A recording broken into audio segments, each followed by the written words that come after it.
Hello, my beautiful friend. I am so excited about teaching this next class to you. It's called neural flossing.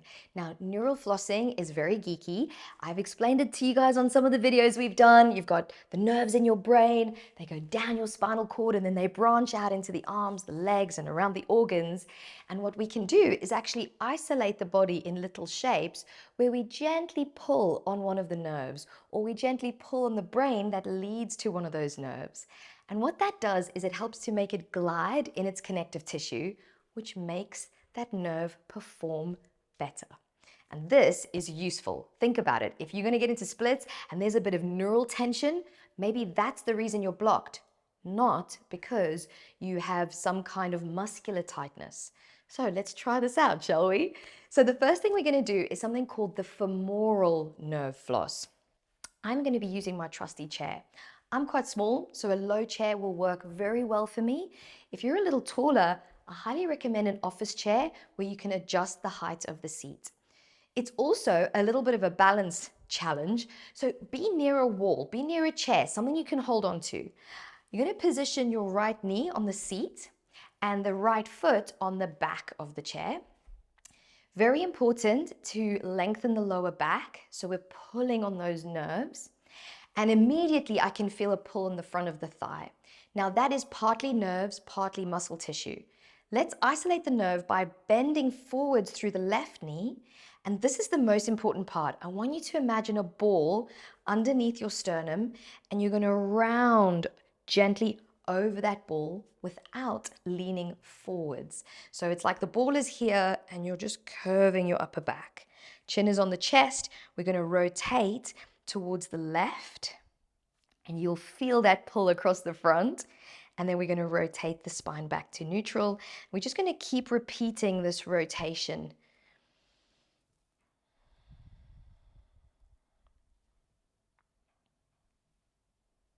Good. And then on the fifth one, we're going to rotate, we're going to hold it there, and we're going to floss from the head, lifting and lowering the brain where all the nerves originate. Last two. And when you've done your final one, awesome job. Okay, so easing out of that, let's go over to the left leg. We're going to get the knee on the seat. Step one, check that the tailbone is drawing underneath you, and straight away you'll feel that stretch. Amazing. We pick it up, we press the front knee forwards. Now, something I should have said before, guys, I'm really sorry that I didn't. It's so crucial that you keep your neural flosses a 2 out of 10 intensity. We absolutely do not want to push so hard that we go into an 8. Oh my goodness, absolutely not. Keep the intensity really low, because nerves, they want to be handled gently. Okay, they're sensitive little beings. Front knee, the right, push it forward over the toes. Imagine a ball under your sternum, little bit of a rounding of the upper back, chin on chest. Now rotate the left shoulder over the right knee, or as close as you can get it, and back. We're going to keep going. 4 more. 3,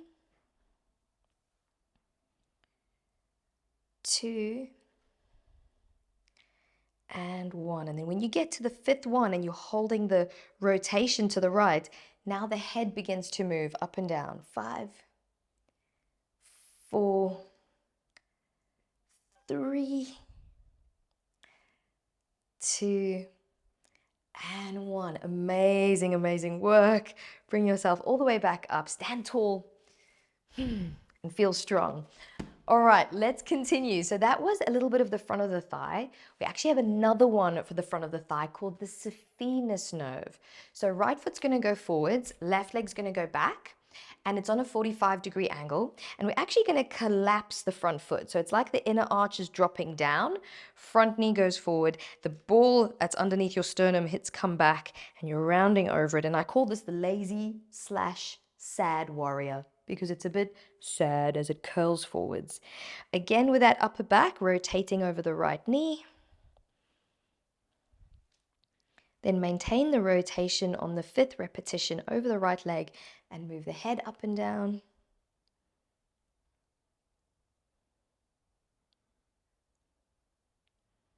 Last one, nice. And then this time, keep the chin down, keep the flexed spine, and just move that right knee forward and back, maintaining your 2 out of 10 intensity.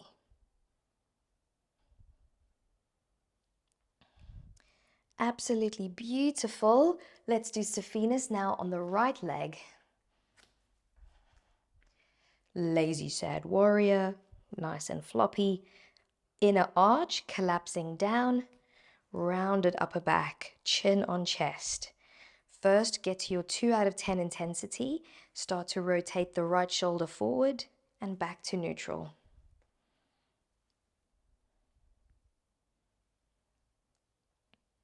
On the 5th repetition, we're going to maintain our rotation and the head will rise and lower.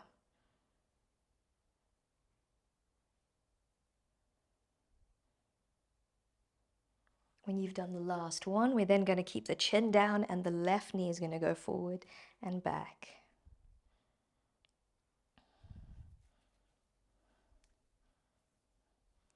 Amazing job. And when you're done, you're slowly going to ease up out of it. How are we feeling? Pretty good? Ideally, if I was with you doing a one-to-one, we would do the floss and then retest the splits straight away because we'd want to figure out exactly which floss is working best for your nervous system.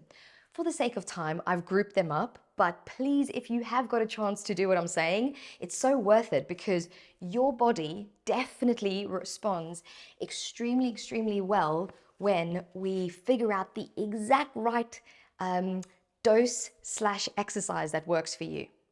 Now, the next thing we're going to do is flip the intention. We were working on the front of the thigh. Now we're going to be working on the back of the thigh. So let's come down with the blocks beside us and again come into that half split that we've been using so much through this program.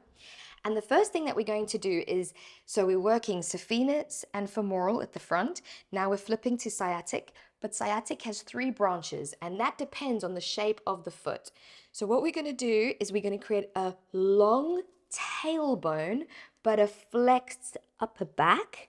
Chin comes to chest, and I want you to give me 3 big giant circles with your ankle outwards. This is helping to kind of pull between all those different nerves. Now reverse the circle of the ankle the other way. Pay attention to what shape the foot goes in, where you're like, whoa, that is super intense.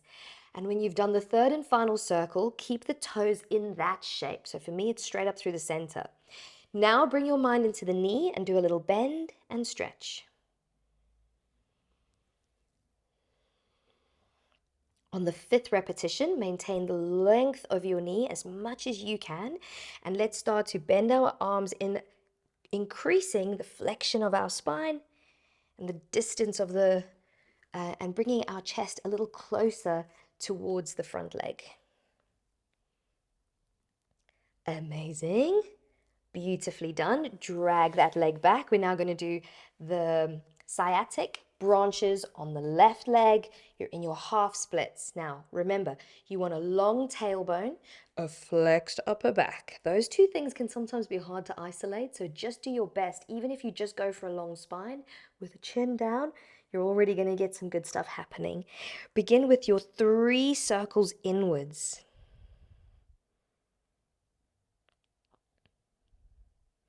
Reverse it, go the other way.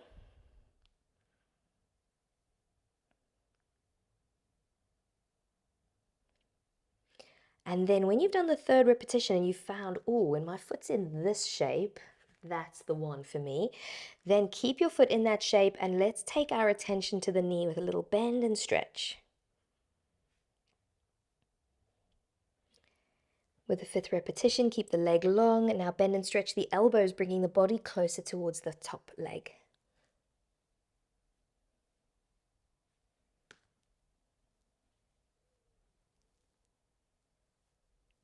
And then when you've done the last one, we might as well, we're on the left leg. Let's retest our splits. Let's see, how low can we go? Where are we at? Being kind to our bodies. And then let's try the same thing on the other side. After all those neural flosses, how does our body feel? Yay! I'm feeling better than I have done in a long time.